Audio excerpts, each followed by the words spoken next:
नमस्कार प्रिय विद्यार्थियों। आज की वीडियो के माध्यम से हम लोग चर्चा करेंगे हिंदी साहित्य के बारे में। बीए प्रथम वर्ष प्रथम सेमेस्टर में आपका सब्जेक्ट चाहे हिंदी काव्य में आपको पढ़ना है, चाहे हिंदी साहित्य का इतिहास भाग 1 भाग 2 पढ़ना है, या आदिकालीन या मध्यकालीन हिंदी काव्य पढ़ना है, कोई भी सिलेबस आपका हो, किसी भी यूनिवर्सिटी के किसी भी कॉलेज में अगर आप पढ़ रहे हैं, आपके लिए यह लेक्चर बहुत ही महत्वपूर्ण होने वाला है। इसका पार्ट 1 आपने देखा, बहुत ही ज्यादा काफी उस पर प्यार मिला आप सभी का, उसके लिए बहुत बहुत धन्यवाद हृदय की अंतरतम गहराइयों से।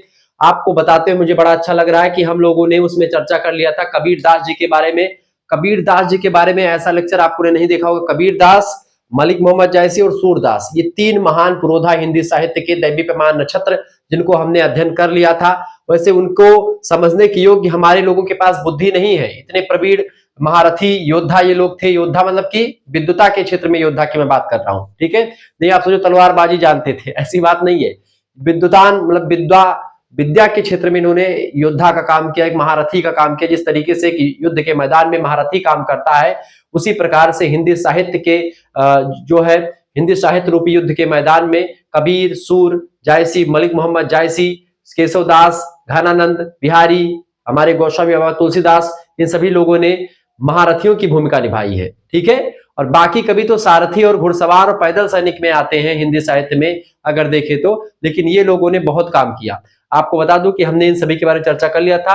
अब हम आज की वीडियो के माध्यम से तुलसीदास जी के बारे में, संपूर्ण चीजों के बारे में चर्चा करेंगे। तुलसीदास जी से बनने वाले ऑब्जेक्टिव प्रश्न, लिखित प्रश्न, सब कुछ आपकी आज की वीडियो के माध्यम से डिस्कस होगा। इसके साथ ही साथ में आपका जो है घनानंद के बारे में, ठीक है, इसके अलावा बिहारी लाल के बारे में और केशवदास के बारे में, इन 4 महान पुरोधाओं के बारे में आज की वीडियो के माध्यम से चर्चा करेंगे। हाय दोस्तों, मैं शिवम शुक्ला आप सभी दोस्तों का हार्दिक स्वागत करता हूं आपके अपने YouTube channel Shukla study point में, ठीक है। आपको बता दो पीछे जरूर आपको लिखा हुआ मटमैला कलर का दिख रहा होगा, लेकिन ये सब चीजें आपको बता दूं कि आपकी परीक्षा के लिए बहुत ही इंपॉर्टेंट है और एक मैराथन क्लास चल रही है, रिवीजन क्लास चल रही है। ऐसे में आप इन 6 महारथियों के बारे में, अगर 7 महारथियों के बारे में देख लेते हैं, आपको कहीं से कुछ और पढ़ने की जरूरत नहीं है। सब आपकी परीक्षा की दृष्टि से बहुत महत्वपूर्ण है।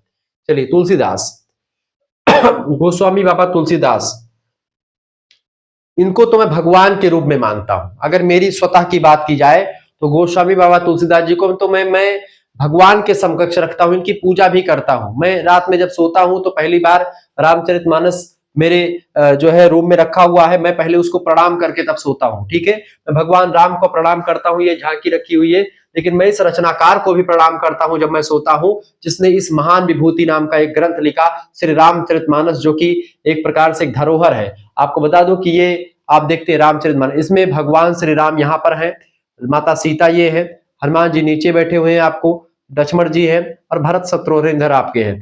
और इसी समय मैं इनका प्रणाम जैसे करता हूं, फिर मैं नीचे वाल्मीकि बाबा को नमस्कार करता हूं और गोस्वामी बाबा तुलसीदास जी को मैं प्रणाम करता हूं, ठीक है। इसके बाद में फिर जो है मैं जो है सोता हूं।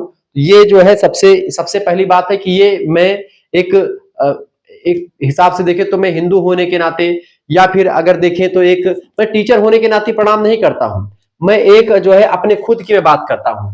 लेकिन जब मैं इसको टीचर के दृष्टिकोण से देखता हूं कि मैं एक अध्यापक हूं और मुझे बच्चों को पढ़ाना है, उस दृष्टिकोण से भी यह रचना पूजने से भी ऊपर है कहीं, ठीक है। इस रचना में जो जो बातें लिखी हुई श्री रामचरितमानस में, वो बातें आज किसी दूसरे कवि के ग्रंथों में आपको नहीं देखने को मिलती हैं।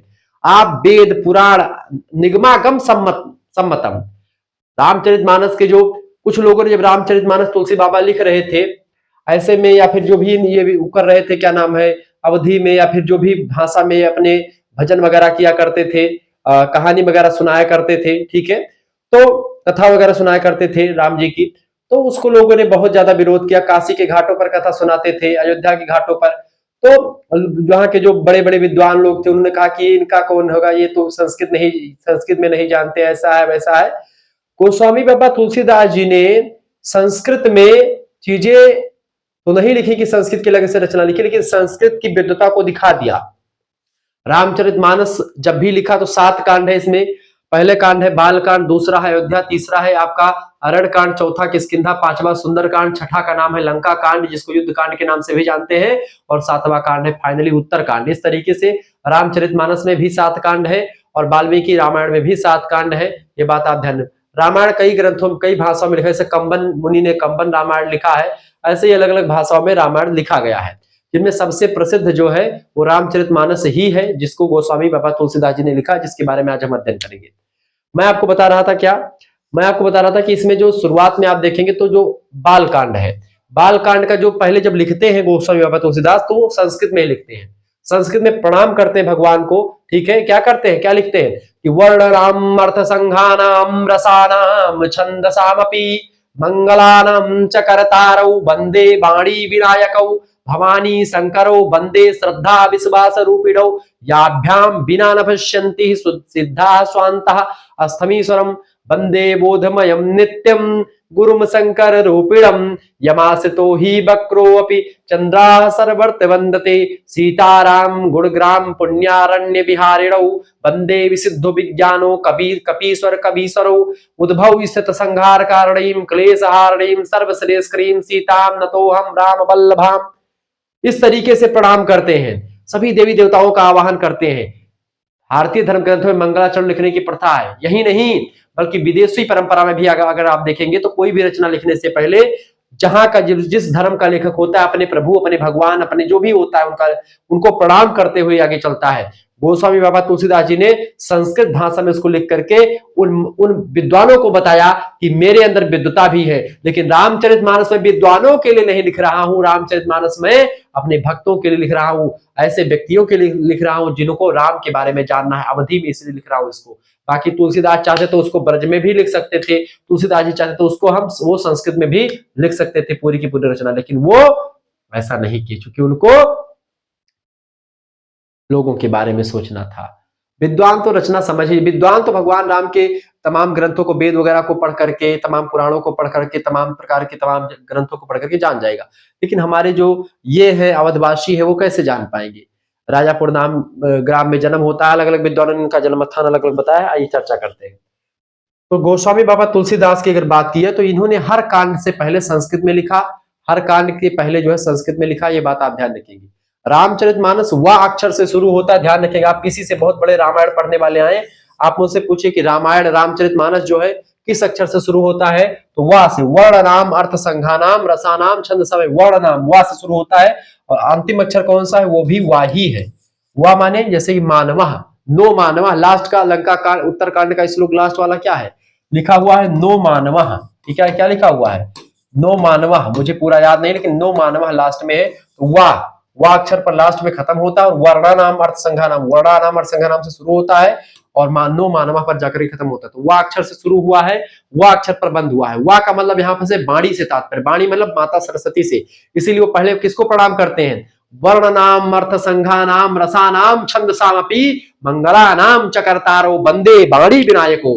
वंदे, वंदता किसकी करते हैं, वाणी की, वाणी माने माता सरस्वती की।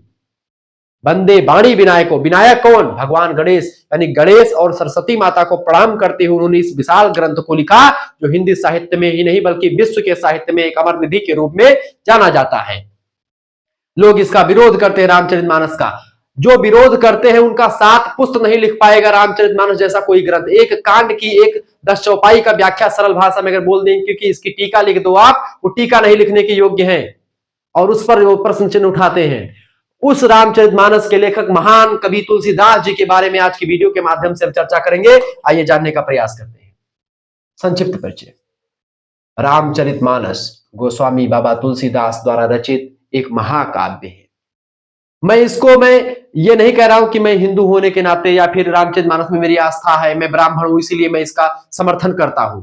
इसको पढ़ने के बाद में जो ज्ञान होगा, जो विवेक डेवलप होगा, जो समाज में समन्वयवादी विराट चेष्टा जगेगी। तुलसी को समन्वयवादी विराट चेष्टा का जनक इसलिए नहीं कहा जाता, विद्वानों ने कहा। डॉक्टर जॉर्ज ग्रियर्सन जो विदेशी इतिहासकार है वो लिखता है, क्या लिखता है कि महात्मा बुद्ध के बाद अगर पूरे भारत में नहीं, पूरे भारत में अगर कोई व्यक्ति ऐसा हुआ है जो लोक नायक का दर्जा प्राप्त कर सकता है तो महात्मा बुद्ध एक लोक नायक थे, या तो बौद्ध काल में, और या फिर गोस्वामी बाबा तुलसीदास जी एक लोक नायक के रूप में उभरे हैं। आप सोचो, एक लोक नायक थे वो, इनकी बहुत ज्यादा प्रसिद्ध थे ये। ठीक है, चलिए। तो रामचरित और तुलसी को समन्वय की विराट चेष्टा रखा जाता है। रामविलास शर्मा कहते तुलसी हिंदी के जातीय कवि हैं। हिंदी के जातीय मतलब हिंदू, ये शुक्ला, तिवारी, ठाकुर, बाभन, शूद्र वर्ण, ये इन सभी से जातीय नहीं होता। ये जातीय कभी नहीं।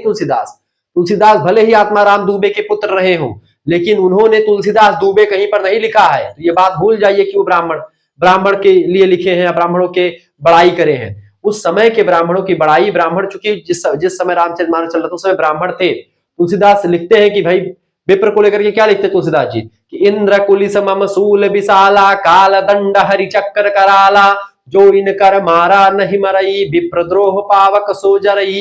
यानी वो अग्नि के समान भस्म हो जाता है जो विप्र का द्रोह करता है, क्योंकि विप्र अपना सब कुछ त्याग करके झोला झंडी लेकर के अपना ज्ञान प्राप्त करने के लिए निकल जाता है और सभी को ज्ञान बांटता ही आगे बढ़ता है। ठीक है, तो वो विप्र की बात यहाँ पर हो रही, जो विप्र पूरा अपने कर्म को एकदम से विप्र के रूप में धारण कर लिया हो, ऐसे विप्र की बात करता है। अगर वो विप्र है, ब्राह्मण है, मांस वगैरह का सेवन करता है, तो वो विप्र नहीं है, उसकी वो पूजा करने के योग्य नहीं है। ठीक है, ये बात आप ध्यान रखेंगे। कहीं कहीं पर इसका चीजें आपको मिलेंगी, हालांकि छोड़े इसको इस मुद्दे पर, चूंकि ये भाई खाने पीने की बात अलग है। कुछ लोग खाते, कुछ ब्राह्मण खाते हैं, दक्षिण भारत के हो गए या पश्चिम बंगाल के हो गए, मैं इस पर टीका टिप्पणी नहीं करना चाहता हूँ। लेकिन जो भी अगर देखिए वास्तव में ब्राह्मण होगा, वो दूसरे की हिंसा या दूसरे को मार करके कभी नहीं खाना चाहेगा।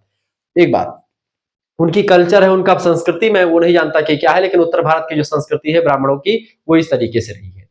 इंद्र, इसका अर्थ होता है इंद्रकुलिस। इंद्रकुलिस माने होता है कि इंद्र का वज्र। इंद्रकुलिस मम माने भगवान शंकर। भगवान शंकर रामचरितमानस की कथा को अमरावती के जंगल में माता पार्वती को सुनाते हैं, इसीलिए वो बार बार मम की बात आती है वहां पर। इंद्रकुलिस मम सूल विशाला। सूल माने भगवान शंकर का सूल, मम माने भगवान शंकर।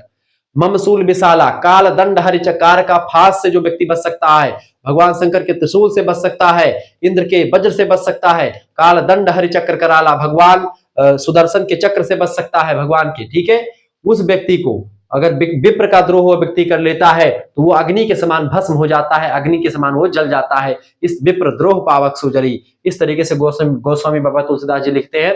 आपको बता दूं कि वो गोस्वामी बाबा तुलसीदास जी जो है, तो ये मत सोचे कि ये आत्माराम दुबे के पुत्र हैं इसलिए इनको जाति कवि नहीं, हिंदी जाति के कवि है। हिंदी में इनके जैसा कोई कवि हुआ ही नहीं, इसीलिए आचार्य रामचंद्र शुक्ला इनकी प्रशंसा करते हुए नहीं थकते। ठीक है, रामचरितमानस के द्वारा रचित एक महाकाव्य है। महाकाव्य के दृष्टिकोण से अगर देखें हम इसको, हम भूल जाए एक मिनट के लिए कि भगवान राम की रचना है, भगवान हमारे आराध्य हैं, हम भूल जाए। ठीक है, हम भूल जाए भैया कि रामचरितमानस भगवान राम की रचना है, और इसको मैं एक पुस्तक के रूप में पढ़ूं, जैसे मैं जयशंकर प्रसाद की कामायनी महाकाव्य को पढ़ता हूं, जैसे मैं साकेत महाकाव्य मैथिलीशरण गुप्ता जी की पढ़ता हूं, जैसे मैं सूर्यकांत त्रिपाठी निराला की सरोज स्मृति पढ़ता हूं। अगर मैं इस दृष्टिकोण से भी पढ़ूं तो यह रचना बहुत आगे है। रामचरितमानस इसके ऐसा महाकाव्य नहीं है कहीं पर, किसी भी भाषा में। इतना ज्ञान, इतना सब कुछ। चले, इसकी रचना का प्रारंभ अयोध्या में संवत 1631 विक्रमी में हुआ था। 1631 विक्रमी मतलब क्या होता है बेटा, इसको हम 57 अगर इसमें से घटा देंगे तो सन निकलेगा। 57 घटाइए, यहां से उधार लिया, यहाँ भाई 11, 11 में से 7 गए, कितना बचा? 11 में से 7 गए, 7 3 10 यानी 7 4 11, तो 4 बचा यहाँ पे। ठीक है, यहाँ बचा 2, यहाँ से उधार लेने भाई 12, 12 में से 5 गए, 7 5 12, और यहाँ बचे 5। ठीक है, 1574, 1532 में जन्म भरा तुलसीदास जी के। 1574 ईस्वी में रचना शुरू करें लिखेगा, और 2 साल 7 महीना मई रचना लिखी, यानी कि 1576 या 77 मान के चलो वो मन रचना पूर्ण होगी। ठीक है, 7 महीना और समाप्त किया, यानी कि कितने साल लगे थे तुलसीदास जी को इस रचना को लिखने में? 2 वर्ष 7 महीने में इस विशाल महाकाव्य को लिखा, जिसमें 7 कांड है। इसका कुछ अंश विशेषता किष्किंधा कांड काशी में रचा गया है। ठीक है, किष्किंधा कांड जो है इसका, जब ये काशी में रहा करते थे गोस्वामी बाबा तुलसीदास, उस समय इसको लिखा गया। रामचरितमानस की रचना अवधी भाषा में की गई है। अवधी भाषा मतलब कि जो अवध की भाषा है, जो कि भगवान राम अवध के राजा थे। ठीक है, तो उसी भाषा में लिखा गया है। दोहा और चौपाई शैली में है, यानी कि इसमें दोहा मिलेगा, जैसे 10-12 दोहा, 8 दोहा, 20 दोहा, और उसके बाद में एक जो है चौपाई मिलेगी, 8-10 चौपाई, उसके बाद में एक दोहा, फिर 8-10 चौपाई, फिर एक दोहा, फिर 11 चौपाई, 12 चौपाई, दोहा। अच्छा, जो पद्मावत ग्रंथ है उसमें 7 चौपाई और एक दोहा है, यानी 7 चौपाई एक दोहा, वो पद्मावत ग्रंथ जो है उसमें 7 चौपाई, प्रत्येक 7 चौपाई के बाद में एक दोहा आपको दिखेगा। लेकिन रामचरितमानस नाम के ग्रंथ में आपको 7 चौपाई भी मिल सकती है, 8 भी मिलेगी, 10 मिलेगी, 12 मिलेगी, 20 चौपाई भी मिलेगी। ठीक है, तो समझ सकते हैं। अच्छा, रामचरितमानस में क्या है, तमाम प्रकार के और छंदों का प्रयोग, जैसे सवैया छंद है, मत गज मतलब कि मत गजंद छंद, ऐसे तमाम प्रकार के छंद और आपके हैं, सवैया, कवित्त, ये सब भी बीच बीच में आपको मिलते रहते हैं। ठीक है, तो इस तरीके से दोहा चौपाई विशेष शैली है, लेकिन बीच बीच में और तमाम प्रकार के छंदों का प्रयोग करते रहे हैं। यह राम कथा पर आधारित महाकाव्य है। किसकी कथा पर? भगवान श्री राम की पूरे जीवन से रिलेटेड कथा है, उनके जन्म से लेकर के अयोध्या वापस आने तक की कथा है, जिसमें 7 कांड है। पहला कांड है बाल कांड, दूसरा है अयोध्या कांड, तीसरा अरण्य कांड। अरण्य माने होता है जंगल, जब यानी भगवान राम का वनगमन होता है वही कांड है अरण्य कांड, जंगल कांड। किष्किंधा कांड आप देखते हैं, बांदरराज सुग्रीव का गढ़, बाली का गढ़, इसमें बाली का मृत्यु होती है, बाली को भगवान राम मारते हैं और ये सब चीजें। सुंदरकांड आप जानते हैं, सबसे प्रसिद्ध सुंदरकांड, हमारे यहाँ पर प्रत्येक मंगलवार को सुंदरकांड का पाठ होता है। ठीक है, सुंदरकांड में 60 दोहा है। ठीक है, और मैं पढ़ता भी हूँ सुंदरकांड। लंका कांड है जिसमें युद्ध वगैरह खूब होते हैं, लंका में जाते हैं। और उत्तरकांड जो है बाद का कांड है। उत्तरकांड को ज्ञान कांड भी कह सकते हैं। ठीक है, ज्ञान कांड किसको कहते हैं? ज्ञान कांड, क्योंकि उत्तरकांड में इतना ज्यादा ज्ञान बताया गया जिसका कोई जवाब नहीं है। कल युग में क्या होगा, क्या नहीं होगा, सारी बातें बताई गई। एक भविष्यवाणी का कांड भी कह सकते हैं, जो इसमें इतनी भविष्यवाणी कल युग को लेकर के जो वर्तमान में सिद्ध हो रहा है। अगर आपको ज्ञान प्राप्त करना है, तुलसीदास जी के ज्ञान को देखना है, तो आप इस कांड को पढ़ लीजिएगा। तुलसीदास जी का ज्ञान, इसमें तमाम उपदेश, तमाम ज्ञान आपको मिल जाएगा। लंका कांड में खूब युद्ध होगा, युद्ध की कलाएं आपको दिखेंगी। सुंदरकांड में आपको देखे हनुमान जी का पूरा कांड। ठीक है, किष्किंधा कांड में बांदरराज सुग्रीव और मित्रता की जबरदस्त कहानी। ठीक है, अरण्य कांड में जंगल के प्रस्थान, पिता के आदेश का पालन। अयोध्या कांड में आप देखते हैं अयोध्या की कैकेयी की कूटनीति से लेकर के और भगवान राम के जन्म उत्सव वगैरह तक। बाल कांड भी इसी पर आधारित है पूरा का पूरा, इस तरीके से इसकी पृष्ठभूमि बनी। तो इस तरीके से पूरा रामचरितमानस है। रामचरितमानस के बालकांड का आरंभिक अंश मानस की भूमिका है, यानी मानस क्यों लिखी गई, किस तरीके से, उसकी भूमिका के बारे में बताया गया है। ठीक है, सर्वप्रथम तुलसीदास जी ने 5 सोरठा छंदों में श्री गणेश किया है, मतलब सोरठा छंद लिखा है पहले। ठीक है, छंद सोरठा सुंदर दोहा, यानी सोरठा छंद से शुरुआत की है तुलसीदास जी ने अपने रामचरितमानस की। ठीक है, सोरठा छंद में गणेश भगवान की, विष्णु जी की, शिव जी की और गुरु की स्तुति की है। कैसे कैसे स्तुति करती है, कैसे स्तुति करते हैं कि जहि सुमिरत सिद्धि होई, गणनायक करिवर बदन, करौ अनुग्रह सोई, बुद्धि राशि शुभ गण सदन, कि मूक होय बाचाल, पंगुल है गिरिवर गहन। इस तरीके से लिखा। ठीक है, ये 7 सोरठा के माध्यम। सोरठा जो होता है, दोहा एक होता है सोरठा। दोहा जो होता है वो सीधा होता है, सोरठा उसका उल्टा होता है। दोहा में 11-11 मात्राएं पहले तीसरे चरण में होती हैं और उसमें चौथे और दूसरे चरण में 13-13 होती हैं, जबकि सोरठा में क्या हो जाता है, पहले और तीसरे में 13-13 और उसमें 11-11 हो जाती है मात्राएं, तीसरे और जो है उसमें दूसरे और चौथे चरण में। तो इस तरीके से आपने समझा, यानी कि सोरठा और दोहा एक दूसरे के उल्टा होते हैं, दोनों अर्ध सममात्रिक छंद होते हैं। चौपाई सममात्रिक छंद, इसमें 4 चरण होते हैं। तो इसमें वंदना की गई है, गुरु वंदना, संत समाज की स्तुति, तीर्थराज प्रयाग की स्तुति, सत्संगति की महिमा, इन सभी की बड़ाई की गई है। तुलसीदास संपूर्ण जगत को सिया राम में जग जग जग, सिया राम मैं सब जग जानी, यानी भगवान श्री राम और माता सीता में ही पूरे संसार को समाता हुआ मानते हैं। ठीक है, इसलिए कहते हैं कि सिया राम मैं सब जग जानी। सिया राम मैं जान करके प्रणाम करते हैं, लेकिन उनको इस बात का बोध है, बोध माने जानकारी है, लेकिन किसको, गोस्वामी बाबा तुलसीदास को, कि यह संसार जड़ चेतन है। जड़ चेतन मतलब कि ये नश्वर है, कभी भंग हो सकता है, दुख सुख इसमें आते रहेंगे, पाप पुण्य होते रहेंगे, गुण दोष आदि आते रहेंगे, इन सभी से भरा हुआ है। एक तरफ गुण होगा, दूसरी तरफ दोष होंगे, एक तरफ लाभ होगा, दूसरी तरफ हानि होगी, एक तरफ उजाला है, दूसरी तरफ अंधेरा है। इस तरीके से भगवान गोस्वामी बाबा तुलसीदास जी जानते हैं। इस जगत के बोध के साथ तुलसीदास बहुत शालीनता से विनय करते हैं कि अपनी लोक भाषा में श्री रामचरितमानस का गान करने की उनकी महत्वाकांक्षा बहुत बड़ी थी। तुलसीदास को अपनी रचना पर पूर्ण भरोसा था। रामचरितमानस के राम एक आदर्श चरित्र हैं, उनके चरित्र पर कोई दाग नहीं है। दाग बिना मतलब के लोग लगाते हैं। उनका चरित्र पिता के कहने पर अब समाज की और उनका रघुकुल रीत सदा चली आई, प्राण जाए पर वचन न जाए, उस पथ पर चलने वाले हैं। आज का पिता कह दे कि भाई जाओ 1 बीघा खेत गोड़े खे जाओ, गोड़वाई जाओ, 2 दिन में मजूरों लिहा जाओ, दुठू लगवाई दो। लड़का कहा था पापा अपने चला जाओ, हम बाहर जाए ना ही मन कहा। यहां तक कि मेरी हाल, मैं अब खुद की बात बताता हूं कि ये पिताजी कोई काम करने के लिए बोलते हैं कि बेटा ये काम कर लो, टाइम ना, ये बहुत मेहनत पर थी, पढ़ाई में हाथ थक जाए थे, अपने निपटाए देते, बड़के भैया हमारे करे थे। तो ऐसे आज का पिता कह दे कि आप जंगल चले जाओ, ठीक है, कोई माई का लाल पैदा नहीं हुआ है पूरे भारतवर्ष में, पूरे संसार में, कि पिता और माता के कहने से जंगल की ओर चला जाए, अपना राजपाट छोड़ दे। एक राम वो है और दूसरा एक आप देखें जो अपने जो मुस्लिमों की सत्ता आप देखते हैं, जो मुगल वगैरह आए थे, जो सल्तनत वाले अपने पिता को मार करके गद्दी पर बैठ जाते थे। एक वो राजा, एक वो आदर्श पुरुष जिसकी बात, जिसको लोग कहते कि हमारे ये हैं, हमारे वो हैं, अपने पिता को मार करके औरंगजेब गद्दी पर बैठा, अपने भाई को मार दिया, अपने भाई का शीश काट कर थाली में लेकर जाकर के अपने पिता के समक्ष प्रस्तुत कर दिया कि दारा सिकों का ये सिर है।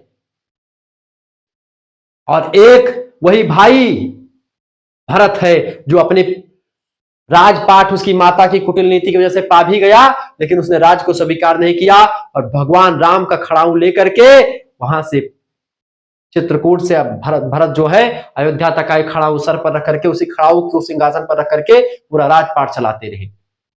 एक वो भाई है कि राज मिलता मिलता मिलता राज छोड़ दिया।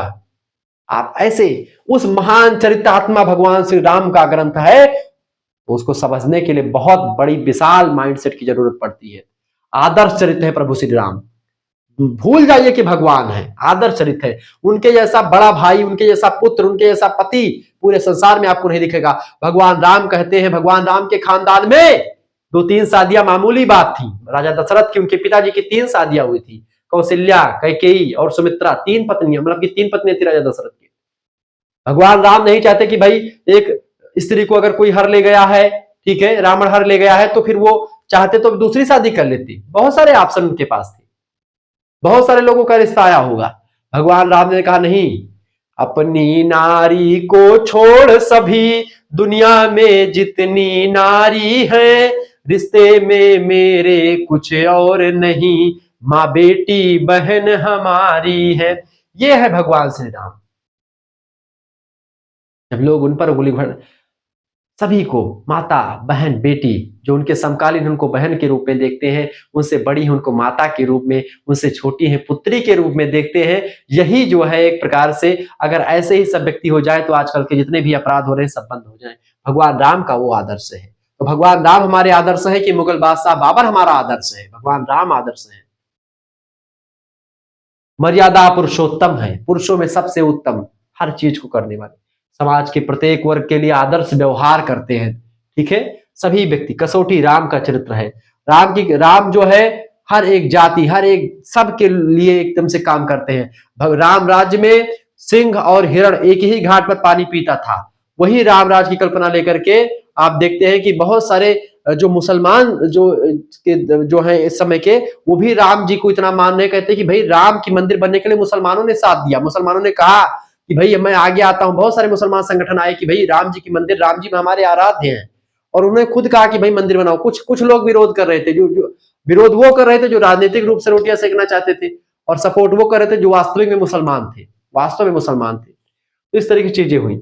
वो एक आदर्श पुत्र है। सबसे पहली बात, अपने ही पुत्र ने माता कैकेयी को अपनी माता से बढ़ करके मानने वाले। माता उसकी कैकेयी जो कहती है कोप भवन गौन्यो कैकेयी, कोप भवन में जब जाकर के जटाजूट और बाहु विशाला लेट जाती है, जटावटा खोल, मतलब अपना जो है बाल खोल करके, और उस समय राजा दशरथ की स्थिति आप देखिए कि राजा जो एकदम से अपनी स्त्री जो कैकेयी है, सबसे प्रिय रानी है, उसके कहने पर आप देखते तो भगवान राम ने सारा संकट राजा दशरथ का दूर कर दिया, राजा दशरथ का। तो आदर्श पुत्र है, आदर्श भाई है भगवान राम, ठीक है। आदर्श पति भी है माता सीता की, आदर्श स्वामी भी है वो, ठीक है। आदर्श शिष्य भी है गुरु वशिष्ठ के, विश्वामित्र के। आदर्श राजा के रूप में भी समाज के सम्मुख आदर्श प्रस्तुत करते हैं, ठीक है। राम राज की कल्पना आज दुनिया के हर एक देश करना चाहते हैं। इसलिए भगवान राम का चरित्र मानदंड बन गया है। रामचरितमानस मानव व्यवहार का दर्पण है। तुलसी के काव्य आदर्श में केवल भावुकता या केवल बौद्धिकता का इकहरा नियम नहीं है, वरन भाव और विचारधारा का सामंजस्य भी है। उनके दृष्टिकोण में अंतर्वस्तु का महत्व निर्णायक है। इसकी आरंभिक भूमिका से ही मानस के महाकाव्य की प्रतीति मिलने लगती है। श्री रामचरितमानस उत्तर भारत में इतना लोकप्रिय हुआ कि वह हिंदुओं के पूजा घरों में स्थान पाता है। यहां तक कि एक मेरे घर में बहुत सारे रामचरितमानस की प्रतियां हैं, लेकिन मैं स्वतः अपने कमरे में, जबकि मैं एक अध्यापक हूं, एक टीचर की दृष्टिकोण से उसको पढ़ता हूं, लेकिन मैं आज भी जो है पूजा करके नहीं सोता हूं। वो ग्रंथ है रामचरितमानस। ठीक है। लोक अमंगल की शांति हेतु उसका पारायण करते हैं। अखंड होता है, 24 घंटे लगातार लोग उसको गाते हैं तथा उसके अखंड पाठ का आयोजन करवाते हैं। व्यक्तिगत साधना के साथ ही साथ लोक धर्म की अत्यंत उज्जवल छटा भी रामचरितमानस में विद्यमान है। उस रचना को लिखने वाले तुलसीदास जी महाराज है। आप सोचो, ऐसी महान रचना को लिखने वाले गोस्वामी बाबा तुलसीदास जी के बारे में जब हमको पढ़ना होता है तो हमको रामचरितमानस की विशेषताओं को पढ़ ले, तुलसीदास जी वैसे समझ में आ जाएगी। स्मरण रखने योग्य तथ्य जो गोस्वामी बाबा के बारे में है उसको ध्यान रखिएगा। तुलसीदास जी का जन्म हुआ था संवत 1554 में। 1554 में से अगर हम घटाएंगे, जो संवत में से अगर सन निकालना हो तो 1554 में से अगर आप घटा देंगे 1554, ठीक है, 54 में से 57 आपको घटाना है, तो जीरो जाहिर सी बात है आपका 14 में से 7 गए 7 बचेगा आपका। ठीक है, यहाँ से डाल लिया भाई, 14 14 7 गए 7, और यहाँ पे जीरो बचा, यहाँ से उधर 10 में से 5 57, ठीक है, और आपका 14 14 से 57 ईस्वी में। कुछ लोग कहते 1457 ईस्वी में होता है, वैसे 1532 ईस्वी में, कुछ 1532 ज्यादा बेटर होगा। 1532 ईस्वी में हुआ था, ठीक है, इनका जन्म अगर देखें तो ये अलग अलग साक्ष्यों के हिसाब से लिखा गया। तो संवत 1554 विक्रमी नहीं लिखा हो तो यहाँ पर देखिए ये थोड़ा दिक्कत है, सन है कि संवत है। वैसे सन में 1532 आप नोट कर लीजिएगा। तुलसी के बचपन का नाम राम बोला था। राम बोला इनके बचपन का नाम इसलिए पड़ा बेटा क्योंकि जब इनका जन्म हुआ तो इन्होंने पहली बार राम शब्द का प्रयोग किया, राम बोला, इसीलिए मतलब राम सबसे पहली बार इन्होंने बोला था, इसीलिए इनका नाम राम बोला रखा गया। अभूक्त मूल नक्षत्र में पैदा हुए तुलसीदास, इसी वजह से इनके पिता आत्माराम दुबे और माता जी हुलसी, इन्होंने इनको अभुक्त मूल नक्षत्र में पैदा होने की वजह से इनको छोड़ाते हैं बाहर। ऐसे में अनाथ बालक को स्वामी नरिहर दास जी का वरदहस्त प्राप्त हुआ। नरिहर दास इनको लेकर के जाते हैं और इनका पालन पोषण करते हैं, और नरिहर दास इनके गुरु जी का नाम है। ठीक है, आप सोचिए, तुलसीदास के गुरु का नाम था नरिहर दास, उन्हीं ने इनका पालन पोषण किया। तुलसी की पत्नी का नाम था रत्नावली। रत्नावली ही उनकी पत्नी का नाम है। दीनबंधु पाठक की पुत्री थी ये। दीनबंधु पाठक जो है उनकी पुत्री है रत्नावली जी। रत्नावली जी का विवाह किससे हुआ था? गोस्वामी बाबा तुलसीदास जी से। बहुत प्रेम करते थे गोस्वामी तुलसीदास जी रत्नावली से। लेकिन रत्नावली एक दिन बिना बताए मायके चली जाती हैं, और ऐसा जब तुलसीदास जी देखते हैं कि ये मायके चली गई हैं, आते हैं वहां से भिक्षा वगैरह लेकर के, जो भी होता है, जब आते हैं घर पे और देखते हैं कि ये नहीं है पत्नी साहिबा, तो 2-3 बार रत्नावली बुलाते हैं और नहीं मिलती, तो ये सीधा जान जाती कि मायके गई है। अब ये तुरंत जो है पैदल ही चल देते हैं अपने ससुराल की तरफ। ठीक है, कहा जाता है गोंडा से लेकर के फैजाबाद के आसपास तक जो है यहाँ तक पैदल आए थे और तमाम चीजें हुई थी। वो उतना एग्जैक्ट जानकारी ऐतिहासिक नहीं मिल पाती है, लेकिन हाँ, तो जब ये आए तो रास्ते में जो है नदी मिली, नदी पर एक जो है मुर्दा तैर रहा था, उस पर तैर करके निकल आए, ऐसा कहा जाता है, किंवदंतियां हैं। और फिर आते हैं घर पे, तो फिर दरवाजा बंद था, तो पीछे से के रास्ते से आते हैं, तो सांप को रस्सी समझ करके पकड़ करके चढ़ जाते हैं उस पर और निकल आते हैं। और इस तरीके से जब घर में आते हैं तो फिर जब होता है तो रत्नावली बहुत गुस्सा आ जाती है इनके ऊपर कि अगर मैं एक दिन के लिए चली भी आई थी तो इतना ज्यादा क्या ही जो है मिटा जा रहा था कि तुमको जो है आना ही पड़ा। सुबह चले आते तो तुलसीदास की ससुराल में हो गई भैया बेइज्जती। अब जब बाबा गोस्वामी दास की बेइज्जती हो गई तो पुरुष जो होता है, अगर महिला उसकी बेइज्जती कर देती है तो पुरुष एकदम से जान लीजिए वो IAS PCS बन के तब दम लेता है। ऐसे गोस्वामी बाबा को उसने कहा, रत्नावली जी ने क्या कहा कि हाड़ मास में देह मम तामय ऐसी प्रीत, यानी कि हाड़ मास से बना हुआ यह शरीर है और इसमें तुम्हारी इतनी रुचि है, इतना प्रेम करते हो इसी हाड़ मास के शरीर से। अगर यही प्रेम तुम भगवत भजन में लगा देते, भगवान की पूजा करते, तो आज शायद तुमको मोक्ष मिल जाता। इस तरीके से जैसे रत्नावली ने कहा, तुलसीदास जी ने क्या किया, जैसे भगवान शंकर ने त्याग दिया था माता सती को, जैसे सती माता ने कहा कि पिताजी के यहाँ से बुलावा आया है और चली गई बिना बुलाए, तो शिव संकल्प कीन मन माही, यह तन सती भेंट अब नाही। गोस्वामी बाबा ने भी यही संकल्प कर लिया, चल रे मना, काशी और मथुरा के घाट और यहाँ के जो है अयोध्या के घाट तेरे को पुकार रहे हैं। गोस्वामी बाबा तुरंत चल देते हैं और उसके बाद में आप देखते हैं कि क्या क्या हुआ। तो वही सारी चीजें हैं। तो रत्नावली ने इनको ये बताया था। तुलसीदास जी का जन्म राजापुर नाम के गांव में हुआ था। तुलसीदास के पिताजी का नाम था आत्माराम दुबे, इनकी माताजी का नाम था हुलसी। तुलसीदास जी ने नरिहर दास जी से दीक्षा ली थी। नरिहर दास जो इनको पालित पोषित किए थे। ठीक है, इस तरह की तमाम सारी चीजें। इसके अलावा अगर आप और देखेंगे, रामलला नछहु इनकी रचना है। रामाज्ञा प्रश्नावली, वैराग्य संदीपनी, रामचरितमानस, पार्वती मंगल, जानकी मंगल, बरवे रामायण, गीतावली, कृष्ण गीतावली, विनय पात्रिका, दोहावली और कवितावली तुलसीदास की रचनाएं हैं। ये बात आप ध्यान रखेंगे। ठीक है, इसे रचनाएं नहीं की हैं। इसके अलावा अवधी भाषा में रचित रामचरितमानस विश्व प्रसिद्ध महाकाव्य। ठीक है, अवधी भाषा में रचित है कौन महाकाव्य है, जो कौन सा महाकाव्य है, तुलसीदास जी का रामचरितमानस। तुलसीदास के रामचरितमानस में 7 कांड है। बाल कांड, अयोध्या, अरण्य कांड, किष्किंधा कांड, सुंदर कांड, लंका कांड और उत्तर कांड। रामचरितमानस में ये 7 कांड है। तुलसीदास जी के ग्रंथों में गुरु की महिमा का उल्लेख किया गया है, ये बात आप ध्यान रखेंगे। तुलसी के ग्रंथों में गुरु की महिमा का उल्लेख किया गया है। तुलसी की दृष्टि से मुक्ति के अमोघ साधन 12 हैं। ठीक है, अमोघ मुक्ति के 12 साधनों के बारे में बताया है। नवधा भक्ति के बारे में गोस्वामी बाबा तुलसीदास जी ने बताया है। संवत 1631 में रामनवमी के दिन रामचरितमानस के लेखन का शुभारंभ तुलसीदास जी ने किया था। ठीक है, रामचरितमानस को तुलसी का ऐश्वर्य लीला का खाता माना जाता है। तुलसीदास के बचपन का नाम राम बोला था। नरिहरानंद ने इनका नाम राम बोला रखा था, चूंकि इनका जो जन्म हुआ था अभुक्त मूल नक्षत्र में हुआ था और इनका जो पहली बार जब ये धरती पर आए थे तो इन्होंने राम नाम का जप किया था। तुलसीदास ने अपने काव्य में 23 रागों का प्रयोग किया। कितने राग? कम से कम 23 रागों का प्रयोग किया तुलसीदास जी ने, ये बात भी ध्यान रखेंगे। विनय पात्रिका की रचना तुलसीदास जी ने ब्रजभाषा में करी है। एक इनके मित्र थे, उनका नाम था रहीमदास। रहीमदास का नाम आप लोगों ने सुना होगा। रहीमदास और तुलसीदास बड़े घनिष्ठ मित्र थे। रहीमदास रहा करते थे अकबर के दरबार में। ठीक है, अकबर के समकालीन थे सब रहीमदास तुलसीदास जी, और सिकंदर लोदी के समकालीन थे कबीरदास जी।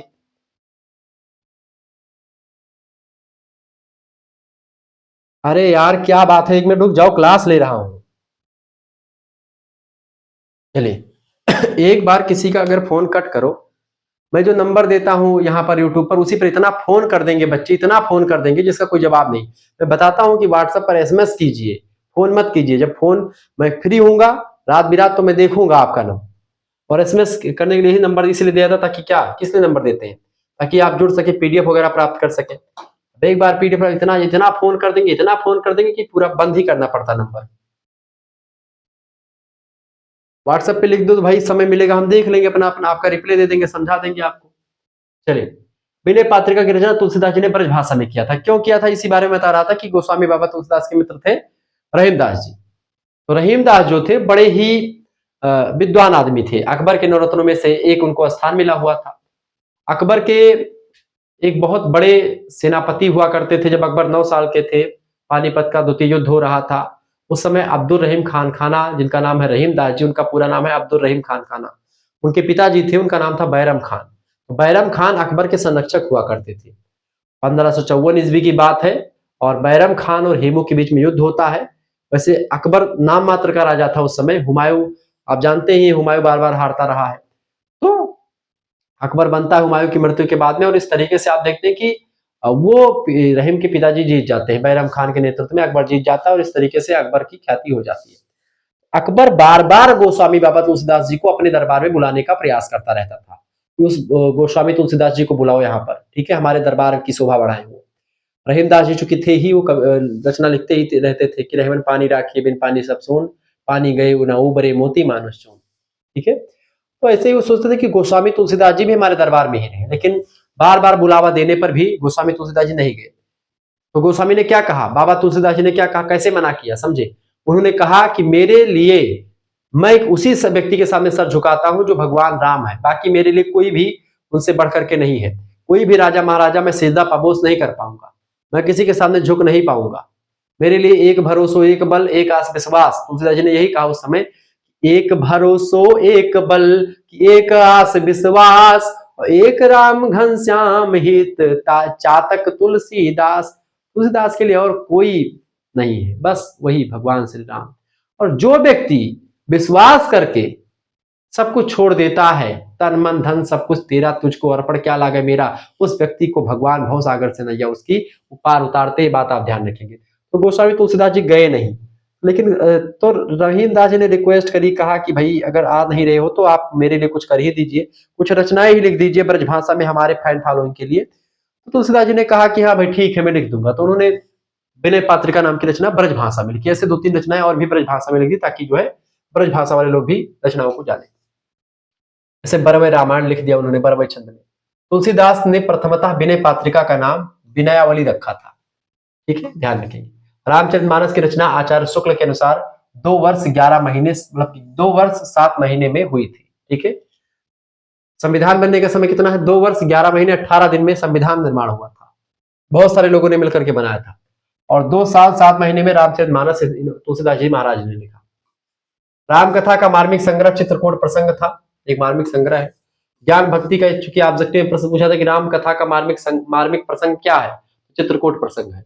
ज्ञान भक्ति का विशद विवेचन रामचरितमानस के उत्तरकांड में हुआ है, यानी इसीलिए इसको ज्ञान कांड कहते हैं। तुलसीदास ने विनय पात्रिका की रचना कलिकाल से मुक्ति पाने के लिए विनय पात्रिका नाम की एक रचना लिखी, जिससे कलिकाल से व्यक्ति मुक्ति पा सकता है। रामचरितमानस के राम शक्ति, शील और सौंदर्य के गुण से लसोलैस है। तुलसीदास ने विषमता ग्रस्त समाज का चित्रण कलयुग के माध्यम से किया है। तुलसीदास की कविता में राम लोक नायक के रूप में सामने आते हैं। इसके अलावा तुलसीदास ने गीतावली, कवितावली आदि में मुक्तकों में कथा लिखी है। ये महाकाव्य नहीं, ये फुटकल पद है। केशव कहीं न जाए का कहिए पंक्ति तुलसीदास जी की है। तुलसीदास जी केशवदास के ही समकालीन थे। राम के बाल रूप की झांकी का दर्शन कवितावली ग्रंथ में सर्वाधिक हुआ है। रामचरितमानस का 5वां कांड सुंदर कांड है। आचार्य रामचंद्र शुक्ल ने तुलसीदास का जन्म स्थान राजापुर ग्राम माना है। राम कथा का प्राचीनतम ज्ञात स्रोत रामायण जो वाल्मीकि जी का है ग्रंथ वो है। तुलसीदास विशिष्ट द्वैतवाद दार्शनिक मत के भक्त हुआ करते थे, विशिष्ट अद्वैत के भक्त हुआ करते थे। रामचरितमानस का प्रथम महत्व तो आज जीवन मूल्यों के कारण से हुआ है। बरवे रामायण तुलसीदास की रचना है। रामचरितमानस का आरंभ तुलसीदास जी ने अयोध्या कांड में शुरू, मतलब अयोध्या में शुरू किया था। किसकिंधा कांड का कुछ अंश काशी में लिखा गया है। तुलसी की मान्यताएं श्री संप्रदाय से सर्वाधिक प्रभावित थी। महात्मा बुद्ध के बाद भारत के सबसे बड़े लोकनायक तुलसीदास ही थे। यह कथन जॉर्ज ग्रियर्सन का है।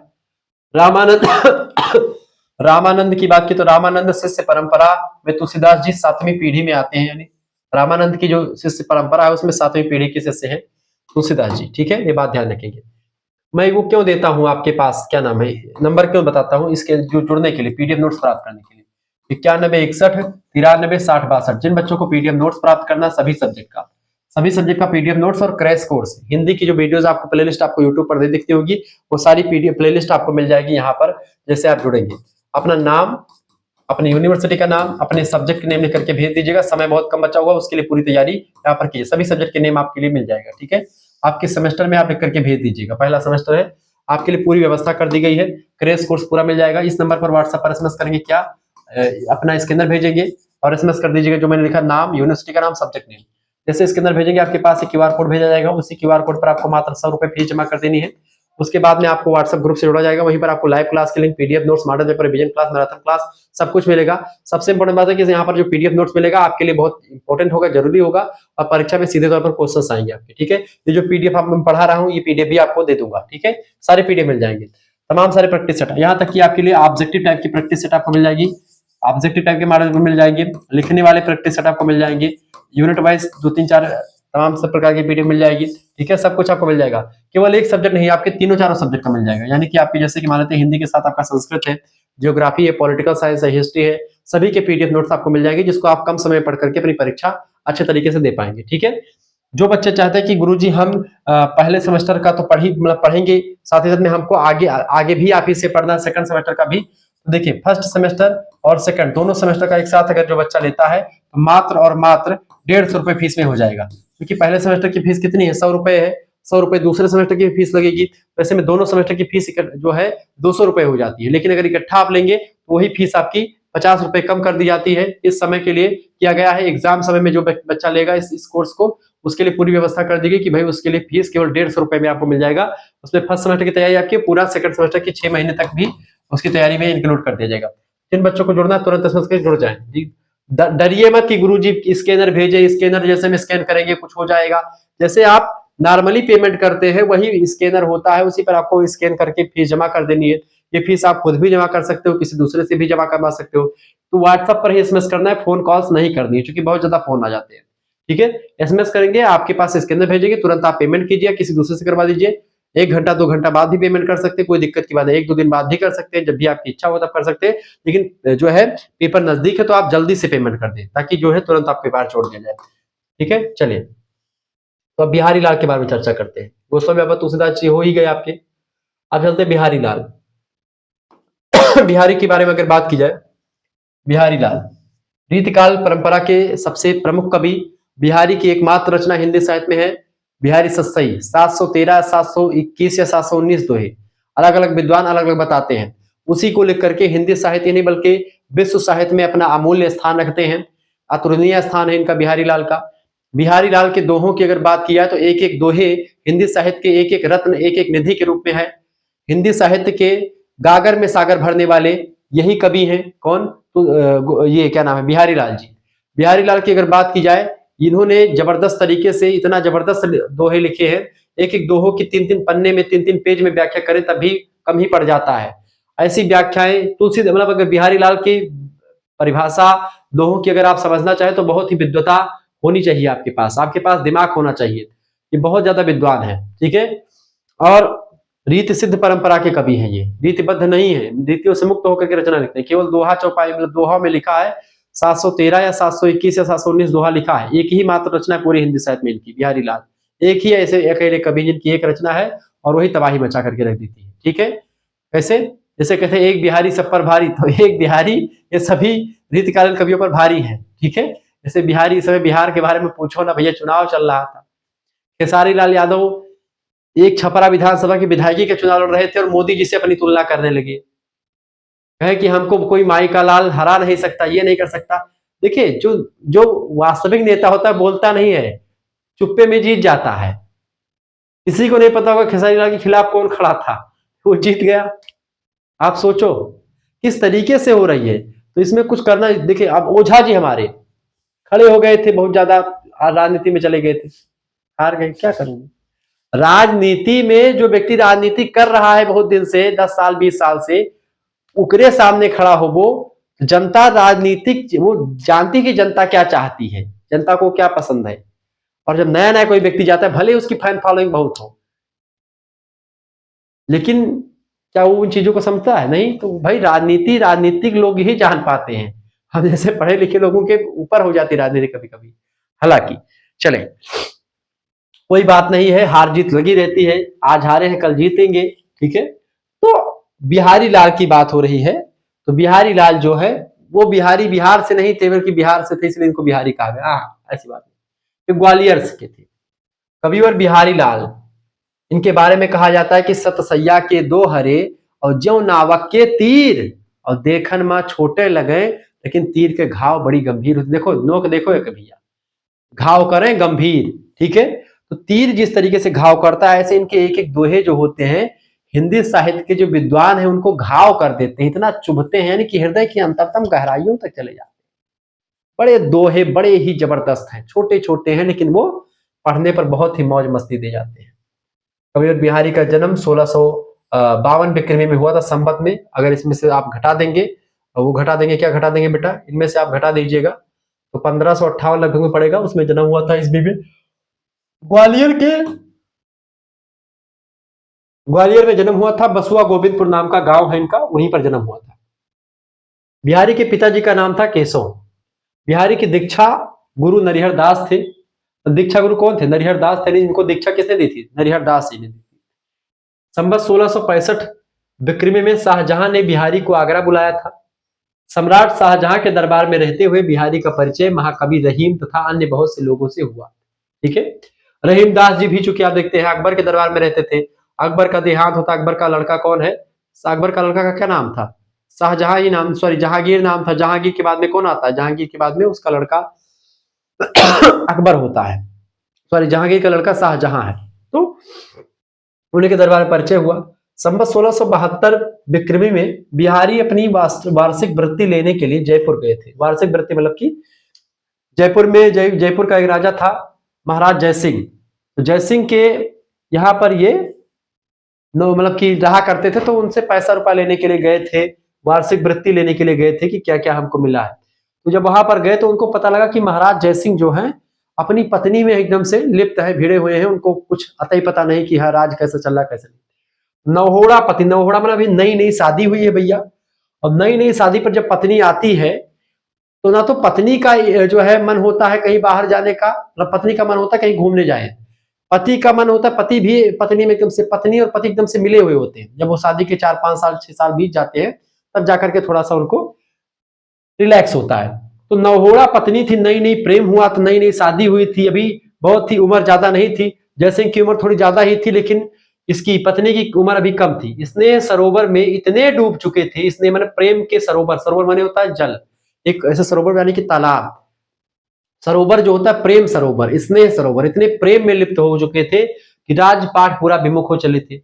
बिहारी लाल ने निम्नलिखित दोहा महाराज के पास भिजवाया था लोगों से उनके, भाई जाओ बिहारी बता दो कि अभी नई नई पत्नी हुई है, अब जब पत्नी जो है अभी तो इसके सही तरीके से यौवन पूर्ण रूप से नहीं आया, अभी छोटी बच्ची है, और अभी से ये हाल है अगर राजा का, तो जब ये बड़ी हो जाएगी तो इसका राजा का क्या हाल होगा।